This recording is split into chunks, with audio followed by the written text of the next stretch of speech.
And before we dive into this conversation with Kyle and Pastor Josh and their stories and how it applies to their organizations, I'm going to share a couple of examples about how our alumni are operating in a permissionless way that allows them to ensure kids have the best education possible. So the first example I have is SAR Academy. SAR Academy is a bustling, scaling micro school in Evans, Georgia. They are putting the needs of neurodiverse learners first. There are specific regulations and protocols for students with IEPs to ensure that students get what they need to thrive. And SAR Academy is really able to personalize each student's learning to best meet their needs. 100% of SAR Academy students have IEPs, and that's a lot of paperwork and protocol that typically come with that, but they're able to tailor their curriculum and meet every need that the students have. They have very small classrooms and caseloads, and they've been able to make those choices to center what is best for each kid. They have 81% of students reading at grade level after 2 years of SAR or being at SAR. And in their application, they showed that 85% of students are meeting or exceeding standards. And that students that do transfer to other schools often graduate out of their IEP due to the supports that they've had at SAR. They've really taken this pillar of permissionless learning to a whole new level. The second example is St. George Municipal School District. They're a 2023 finalist, and they're known throughout Maine for innovation and dedication to student success. As a response to community demand for a more relevant approach to learning for their students, this really small coastal public school district seceded from a different district so that they could provide rigorous and relevant programs that their community really were hungry for and were asking for. As Mike Felton, their superintendent, shared, with all the challenges facing our students, we knew we had to change, and we had to reimagine public education and re-engage students in their learning and prepare them for the skills required in today's workforce to create jobs for the future.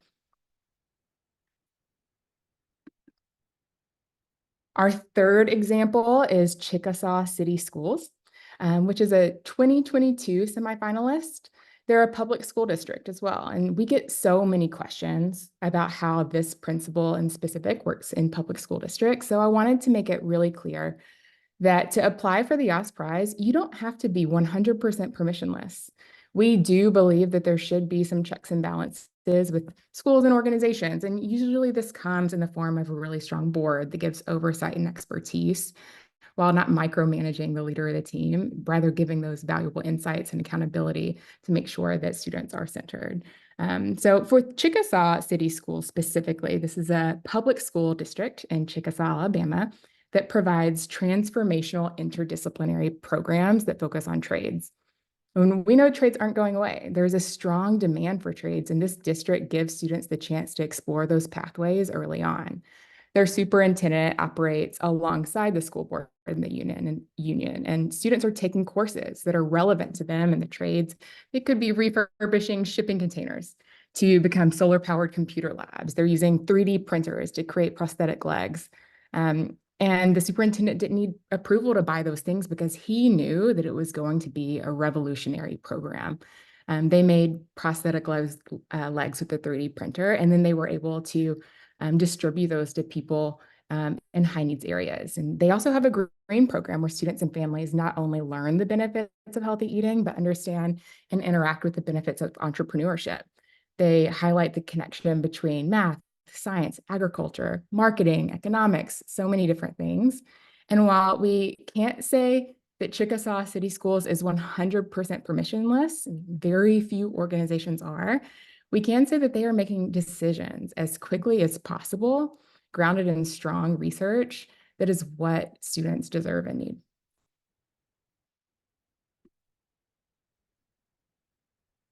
The last example I have before we hop into this conversation with Kyle and Pastor Josh is On Your Mark.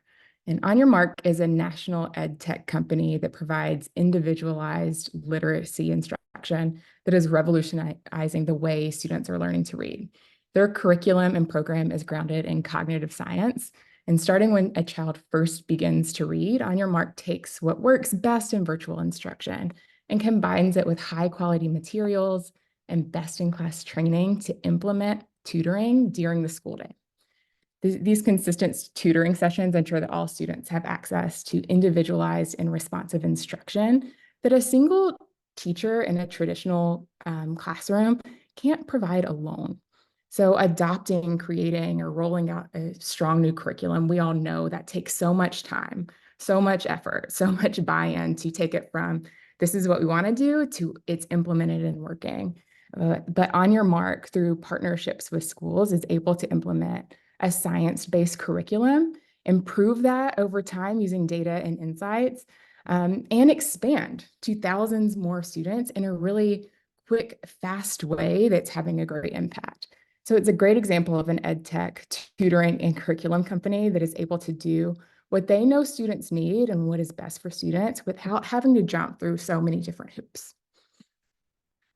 I hope that some of these examples are inspiring to you. We're going to hear more from Kyle and Pastor Josh that I know will be as well, but you can read more examples online as well. What I want to say, I want the biggest takeaway for you to be in this is we don't expect you to be 100% permissionless right now, but we would love to see how you think about this and act on this as leaders, keeping students at the center, using research to back your decisions, and making sure students are getting the best experience possible with the information you have as quickly as possible.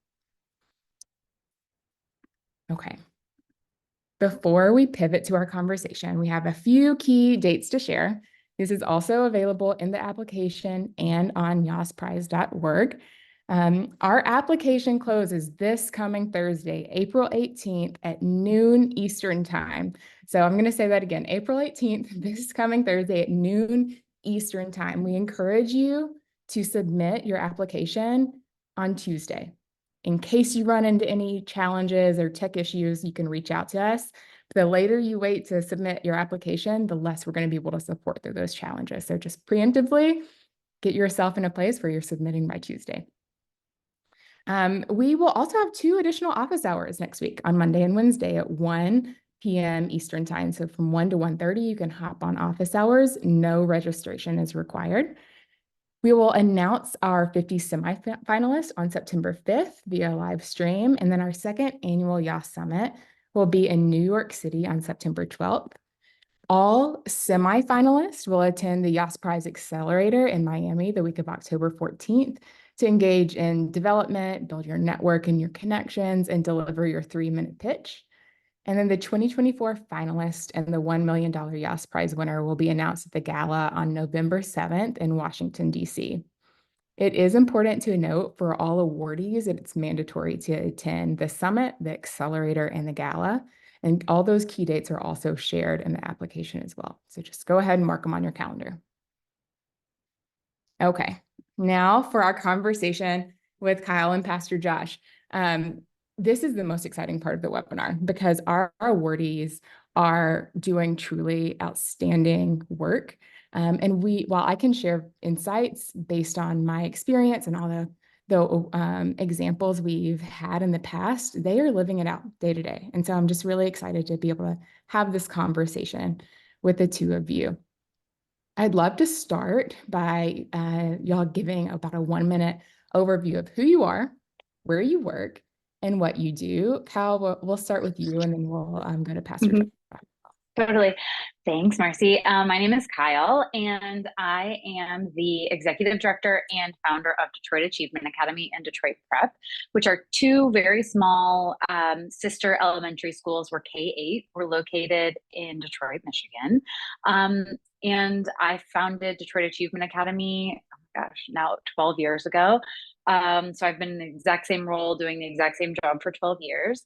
And they're both free public charter schools. So that's important when you get to the permissionless stuff. I loved what you shared earlier, Marcy, about like how it's kind of a spectrum of like permissionless in organizational structure and things like that. So I've been doing that for 10 years, and Detroit Prep has been open for 7 years. So just 2 small K-8s. They're small to us. Each school has about 400 students, and we'll have 450 when we're at full model. Yeah. Thanks, Kyle. Pastor Josh, are you able to come on and share about yourself, who you are, where you work, and what you do? Marcy, when I saw the chat, it might be Josephina's otter. Great, wonderful. Well, we'll just keep this rolling. Kyle, I'm excited to be able to have this conversation with you. I would encourage everyone to go look up Black Pastors United for Education on our website to learn more about the amazing work Pastor Josh is doing. Okay, Kyle, let's dig in. I want to hear what made you want to deliver a permissionless education. Oh my gosh, it's so interesting. I just feel like I was in all the applicants' seats. It feels like yesterday. And I remember thinking about the word permissionless because that had not been a label that I had put on how we showed up in our work until I read more about the Yass Prize values. I had never thought about it like that. But I think what I did know is that there are a couple of things, right? That I felt that students and their well-being and their whole well-being, like as a whole child, should be at the forefront of like all decision making, that all decision making should start there. So I knew that. I knew that families and staff came right after in terms of like the priorities.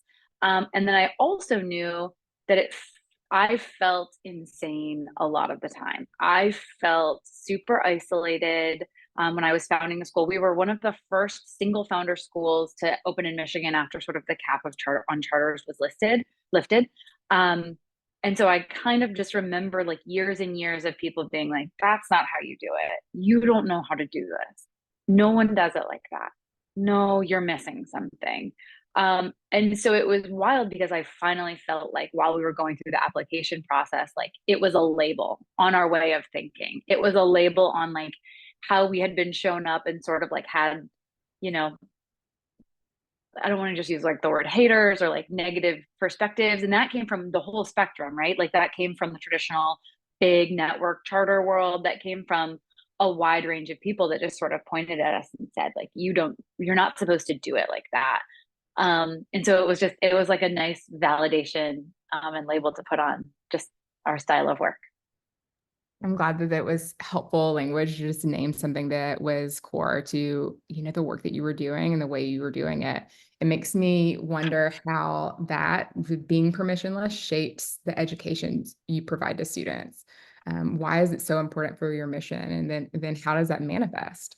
Yeah, that's such a good question. So when we're thinking about any single decision, it's always student focused, and we have very few sort of like encumbrances to make those decisions. So for example, right now, even like year 12, I've been doing this. I have a great team, tons of retention. Year 12, I'm annoyed at some scheduling stuff, but I'm just going to make the schedule myself, and it's going to be student driven and student experience driven. There's no sort of like big, huge, like bulky shift we have to make. Being permissionless also means that when our kids got really excited about this pollinator, they're learning about pollinators right now, our second graders are.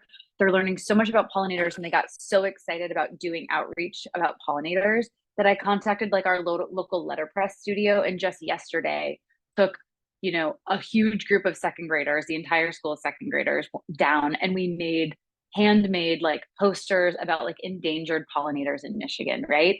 And it's like just like the cementing of real world learning that we're able to do because we're small, because we show up in a permissionless way. And then the impact it has on students is tremendous, right? Like they're owning their own learning, they're owning the direction of their learning because there's a bunch of adults that are saying that that's important. And they're owning their own path. They're like charting their own path. They're owning their own academic goals. And the effect that has is like increased attendance, increased sense of belonging, increased parent satisfaction. It like changes everything when it's not sort of like the organization versus the students, when it's like the organization for the students. And just having the ability to do that and to have like the structure to do that. It's great to hear. All of those things are such critical pieces of a child's experience to grow in a really meaningful way in a school setting. So I'm excited that that's what they're experiencing in your schools.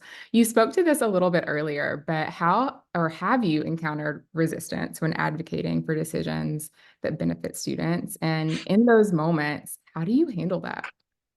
Oh my gosh, yeah, nothing but resistance, right? And um Oh, I mean, it's wild. Like when I first started Detroit Achievement Academy, I was, I believe, 27. Um, and it was my first foray into schools. Being in schools was a new thing for me. And so I internalized a lot of it. I accepted it. I sort of said, like, maybe am I the problem? Am I doing this wrong? I don't know. And I think maybe bullheaded enough to keep going. Nowadays, I don't perceive a no anymore. I don't perceive, um, it's so funny. People always say like, "Oh, Kyle Smitler, like she'll run through walls for her students. She'll run there," and it's like I don't even perceive the walls anymore because I'm just used to like the barriers and the roadblocks. Yeah, lots of resistance of like you're not supposed to do it like that. This is how everybody does it. You're challenging or particular or whatever. But I think like I do a good job of creating a climate internally with our adults that we can give lots of feedback, so it helps have a gut check, and we survey our families super frequently. In fact, our 5-year plan is all family and student driven. I essentially like did put tons of surveys out and said like, give me your marching orders. Like, what do you want us to be known for in 5 years? Like, what do you want me to do for the next 5 years? So everything is just like the voice is the community voice, and if that's happening, and if that's sort of like your guiding light, like it's easy to run through the walls, if that makes sense. Yeah, that does make a lot of sense. When you're so grounded in your purpose and your why and the students are at the center and what they desire and need and want is there, then it is easy to say like, Mm-hmm. okay, I can stay strong in this. Um, in what ways do you believe schools and organizations could benefit from adopting a more permissionless approach? Oh my gosh, so many ways. I think when it's funny because I always describe our schools as like two really small communities, but then through the Yass Prize I've been exposed to micro schools. And so whenever I'm sitting at a Yass Prize event and I'm sitting with some micro school people and I say I run two small little elementary schools, and they say how many students do you serve, and I'm like, well, like 800, and they're like, that's not small. And so an organization of that size can even feel a little calcified in our routines. When you start, you build sort of like structures and protocols when you're small and then you grow. It's easy for those structures and protocols to stay in place if you're not constantly reevaluating. And so, what I would say to any organization is to sort of like stop and like, I always give the analogy of like wiping everything off the table and being like, okay, if you were forced today to build it all from scratch again, with your values leading, would it look exactly like it does now? And if not, why would you not change it? Right? Like, why, and then it's like, whose permission, like, what hero are you waiting for? And I think that's like where the permissionless part comes. Is like, you're the hero that you've been waiting for. No one is going to come fix it. And also, you should be able to justify all of your decision making or your systems or how your organization is set up and who you're serving and to what extent. And so if you could just wipe it all off the table and rebuild it, like what would it look like?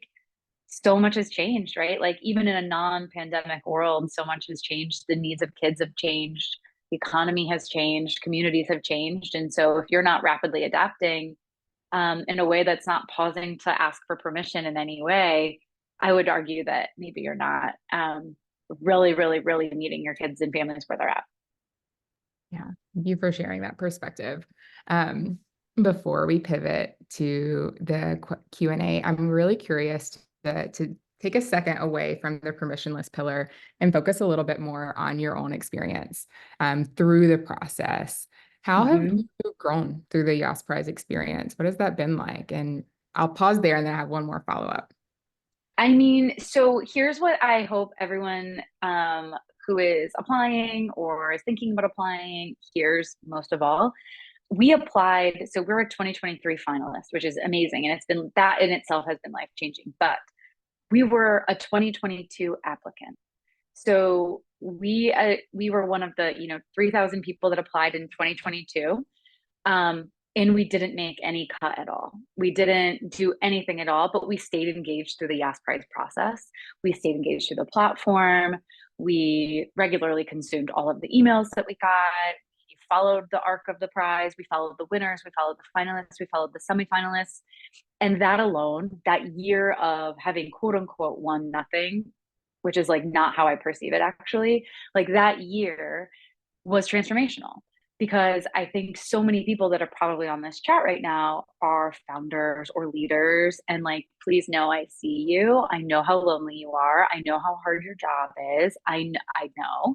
And it's hard to take a moment and pause and sort of examine the work of others and like truly, truly look at it. But that year gave us the ability to be exposed to new ways of thinking, to be exposed to micro schools or CTE programs or all sorts of different things like Sail Future and Uncommon Construction, who I'm obsessed with, Oakmont, all finalists from the year before. And we got to learn about them.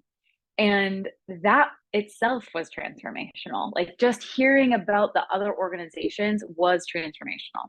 So then flash forward to like the summit. After the summit, so when we went to the summit, our schedule was different than this year's schedule, but we went to the summit not knowing if we sort of made any cut at all. And from 64 to 32 is what ours was.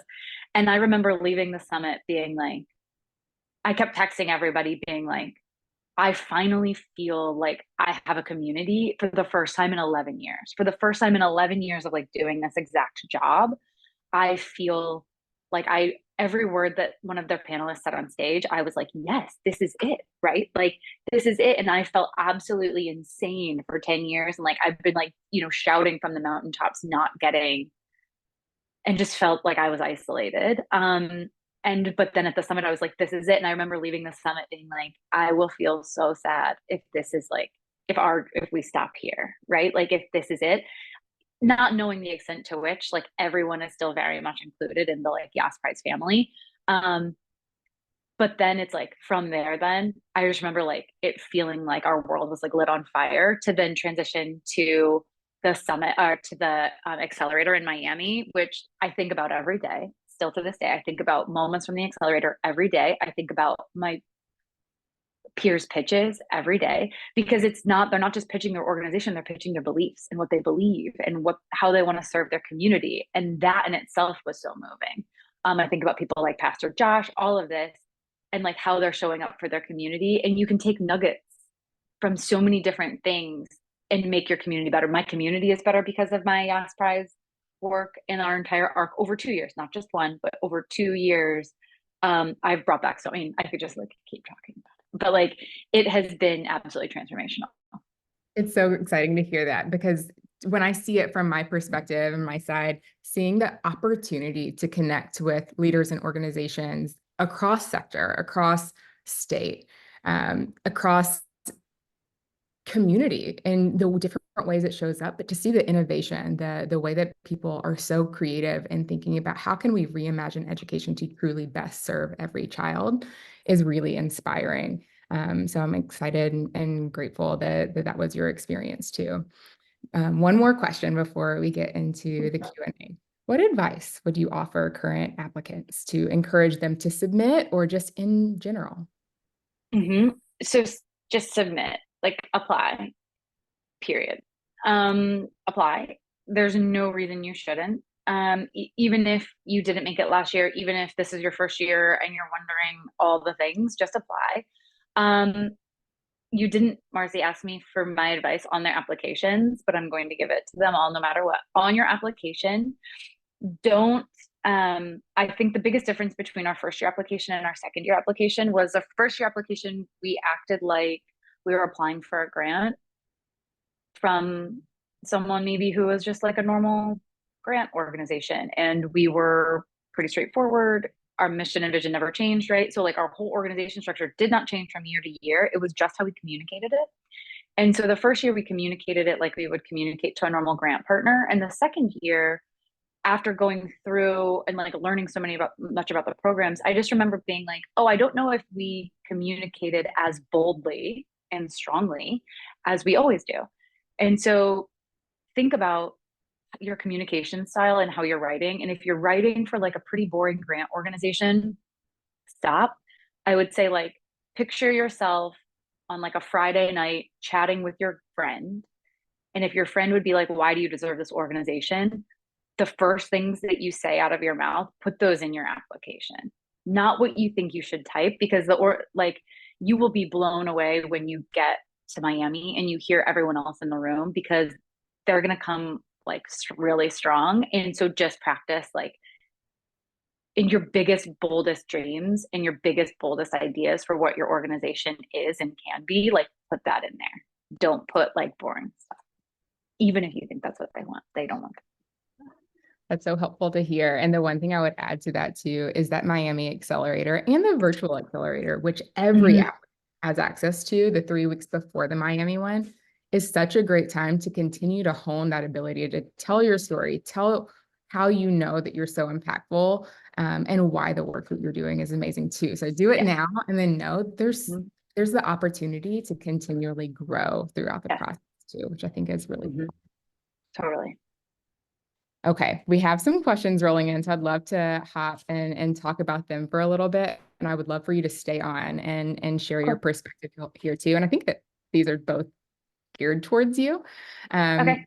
So we can start with the first one, which is, can you talk a little bit about student achievement and how you measure it? I'll let you answer that first from your perspective, and then I can talk about how we think about that for the outstanding. Yeah, great. We measure student success in an expanded way. We measure, we have 3 dimensions of student achievement. So we have standard like mastery of knowledge and skills, which is like standard grade level content. That matters the least to us. We've actually removed it from our 5-year plan language. Students are more than test numbers to us, which is how we look at it. We're lucky in that our approach has resulted in us beating our entire region of schools by double digits at all grade levels in all content areas, but we aren't driven by test scores. We look at character development, so social emotional skills, compassion, curiosity, integrity, things like that. We measure it. We have rubrics. Our students set goals on it, reflect. We also measure high quality work and craftsmanship, multiple drafts, doing your best, not just turning something in, but like actual quality work. You can see some examples of that behind me. And we have a very expanded definition of student success. We measure our school success by attendance. We have student surveys around their sense of belonging. We use the Bell surveys, their sense of belonging, parent happiness, things like that. So just like an expanded definition of success for us. Super helpful to hear. From our perspective too at the Yass Prize, when we think about student achievement or the metrics that we're asking you to share to demonstrate how you know what you do works, we don't have one thing that we're looking for. What I would say is, what are you looking for that you and your organization, your school, your students, families, what is outstanding for y'all? What are the metrics that matter the most? We want you to be specific and provide metrics, qualitative, quantitative, but what that looks like, we are not picky about. So sorry. We just want you to be specific and dive in and share those things. And so it can look many different ways, and has for many of our awardees. You could go back in the applications of all the finalists and winner from last year, and the metrics they use, the things they track are different because they're tailored to the students that they serve. Okay, we've got another question for you, Kyle. Kyle, your passion for your work is inspirational. Thank you for sharing your story. When you look back on your application with hindsight, how developed was your big idea at the time of the application versus communicating your big idea from 30,000 feet in the application and then developing the higher detail and resolution for your idea via the processes with Yass after being named a finalist? And this is from Bo. Cool. Hi, Bo. I don't know if I'm allowed to say anything I'm about to say. Yass Prize has not endorsed anything I'm going to say. On behalf of the Yass Prize, I'll say that. That was the difference between our 2 applications, that question. The first application, I think my tone was like, we have a lot of really cool stuff planned. We're going to try to reinvent how we do school meals citywide, nationwide. We think school meals we want to do this, and we also want to do this, and we also want to do this. And, if we have $1 million investment, we could do this, and then we could share more about it like that. To me, I mean, big dreams, big vision. I know we are going to make national history on the things that I have just listed. However, when I forced myself to like really think about being like, with $1 million, like how could I truly make a big impact? Our second application had like a bigger, stronger hit. It wasn't just like, here's our mission and vision, here's why it's great. With $1 million, we could maybe replicate, or we could whatever. our second application was very specific. And it was exactly what then we refined our pitch to be, and what is in our, to this day, like in our grant agreement. Exactly what we wrote in that application is what we refined in our pitch, what we refined through the virtual accelerator, what we refined through the regular accelerator, what we pitched on, and then what we have worked with the Yass Prize team on as well. And that, I think, was like such a big difference. So if I was giving you advice, I would say, like, truly sit and do some soul searching. And to be clear, it wasn't like I had a year and I thought about it. To be clear, it was like my teammate and I looking at our application being like, it's just not right. It's just not doing our dreams justice until, a week before, like we are at right now. So I would say big dream, take a big swing, put some detail to it, get after it. And this is not sponsored by the Yass Prize. What I said. Thanks for sharing that perspective. I think it's really helpful to hear too. We have a question from Heather. Did the Yass Prize attract other funders to your organization because of the impact of the award? Our prize, the Yass Prize has amazing benefactors in Janine Yass, and so that is our benefactor. I also see that might be our last question, but I'm going to encourage people, because we have a little bit of time left, to think about what would be helpful to hear from Kyle, from me. When you think about the next few days and getting that application in the door, what comes to mind and what can we be supportive with?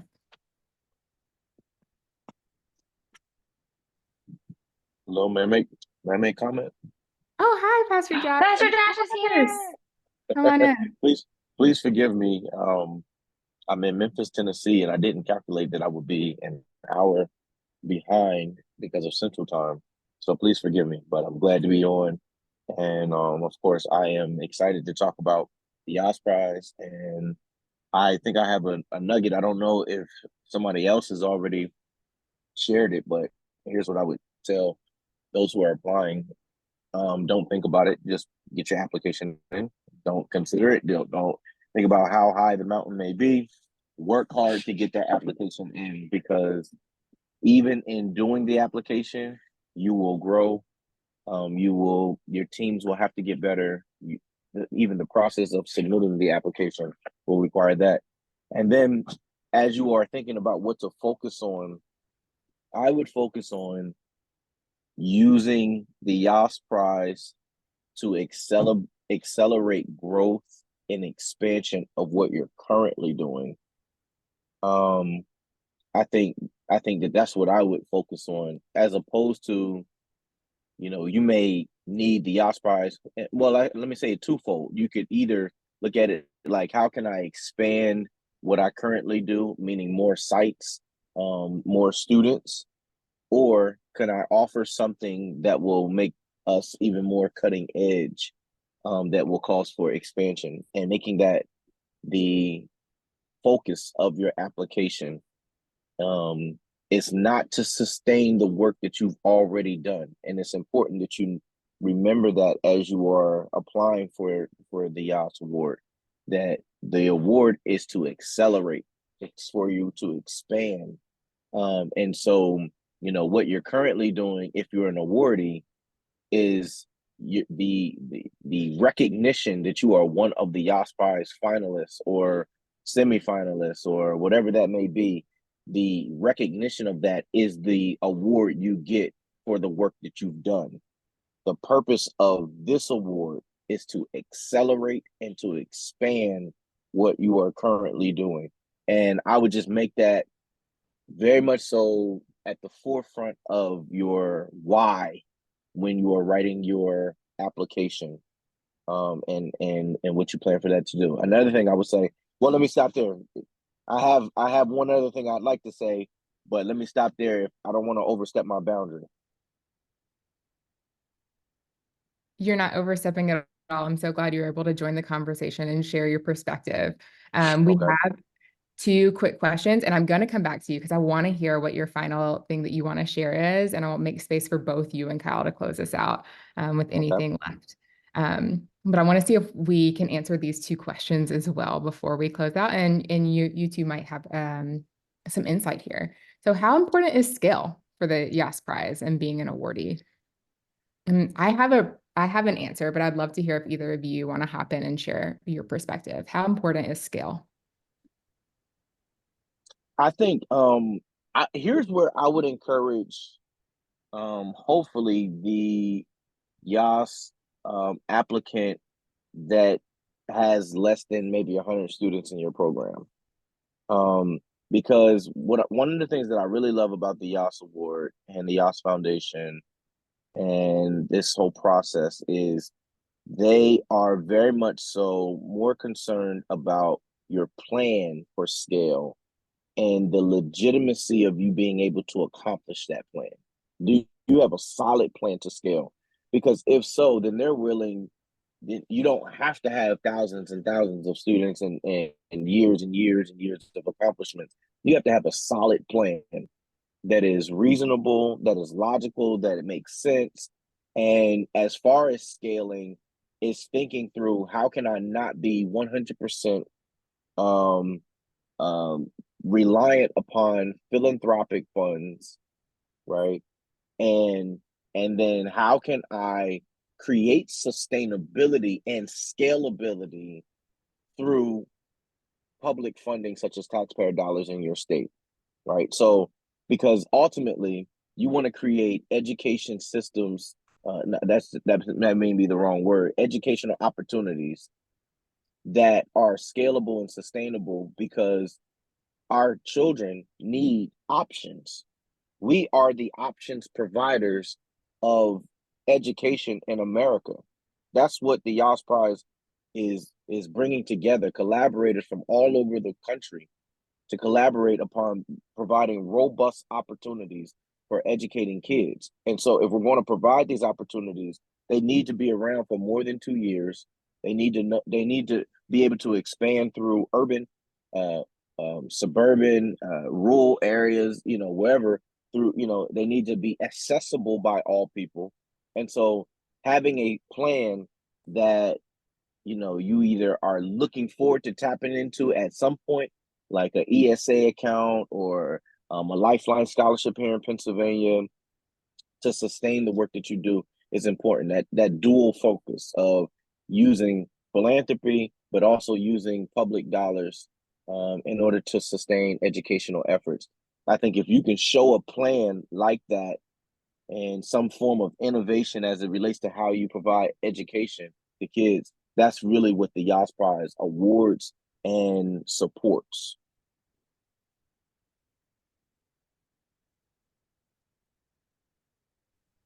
Before I I hop in, hope one I more hope that question. makes sense.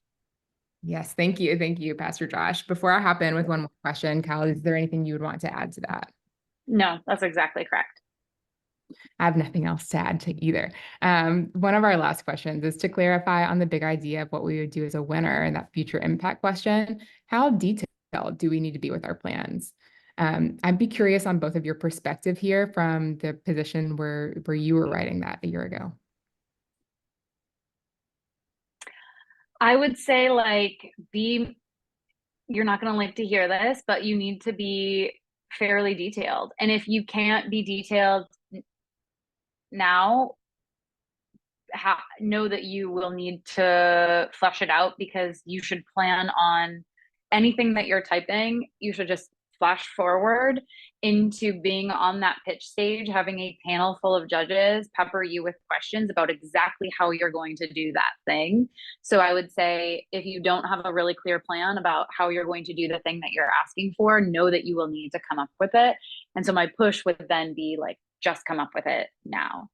Like pretend someone handed you these dollars and go for it and like really flesh it out. That will help you be more credible, and it will also just help you do this as a thought process for sure. Sharing that. Pastor Josh, before I keep going, do you want to add anything in? Sure. I think another piece that I would add to that is I would be very detailed as much as you can, but I would, whoever, at the end of the day, you have to present, a 3-minute presentation on, why you should be the Yass Prize winner, right? Am I getting too far ahead, Marcy? No, you're just fine. Okay, okay. So you're gonna have to communicate what ignites your fire, like, and people who give generously like this, it's not only about the X's and O's, right? It's not just that. It's also your passion, it's your fire. And so you need to communicate that. And then you need to communicate, you don't have enough time to be very detailed. So either you're going to have to figure out how to be very detailed in 3 minutes. That's one approach. Or you're going to have to be very principled with a legitimate plan, right? Like just make a narrative almost of who you are, why you're passionate about what you're doing, and what you will do as a Yass Prize awardee, right? So I would, as much as you can, I would come up with that plan. But I also understand this: if you make it to I think it's the semifinalists, if you make it past the first round, the when you are applying, I mean, if you make it past the first round, you'll get so much education as a CEO, that will also help to shape, how you think about your plans moving forward. So I imagine, like for us, Black Pastors United for Education, our strategic plan changed a bit because of the Yass Prize and the process that I was going through as the CEO of the organization. And so while you're going through these classes, you're going to be rethinking how you do what you do. And if you can include some of that nuance, I think that could be very beneficial. If through that process you learn some new things and you want to nuance what you do, that's what I mean by that. So I would be very detailed, but at the same time, I would be very much so open, because this process will grow you, right? There's no losers in the Yass Prize. Let me tell you that. That's another reason why I say just go ahead, don't think about it, just go ahead and apply, because there's no losers. Even the process of going about being as clear as you need to be for this application will help you as an organization. And then if you are blessed to make it to even just the first round of it, you're going to receive so much from the process, so much more than even what you invest by taking hours that it's going to take to complete the application process. Thank you both so much for sharing all of your wisdom and insights. They've been so valuable. And I just appreciate your time here today, Pastor Josh and Kyle. We are at time, but I did want to ask both of you to quickly hang around for a quick snapshot before we close out. And then I wanted to encourage everyone else, if you still have questions, come to our office hours on Monday and Wednesday. They happen at 1 p.m. Eastern time for 30 minutes, and we would love to have you there to answer your questions and continue making sure that you can get that application in, as Kyle and Pastor Josh have encouraged you to do. Okay, those are the big last things. Please get that application in before Thursday at noon Eastern time. Write that down. If you're not in Eastern time zone, do the calculations, figure out when it closes for you, because we do not accept late applications. So it will close officially. But thank you so much for your time. We appreciate everyone for being here, and we really hope to have your applications come in and read more about the incredible work being done across the country. All right. Bye, y'all. Kyle and Pastor Josh, really quick picture before we head out. Hi, Josh. Hey, how you doing? Good. How are you? Good. Okay, let me get this up. All right. 1, 2, 3. Okay, thank you so much. It was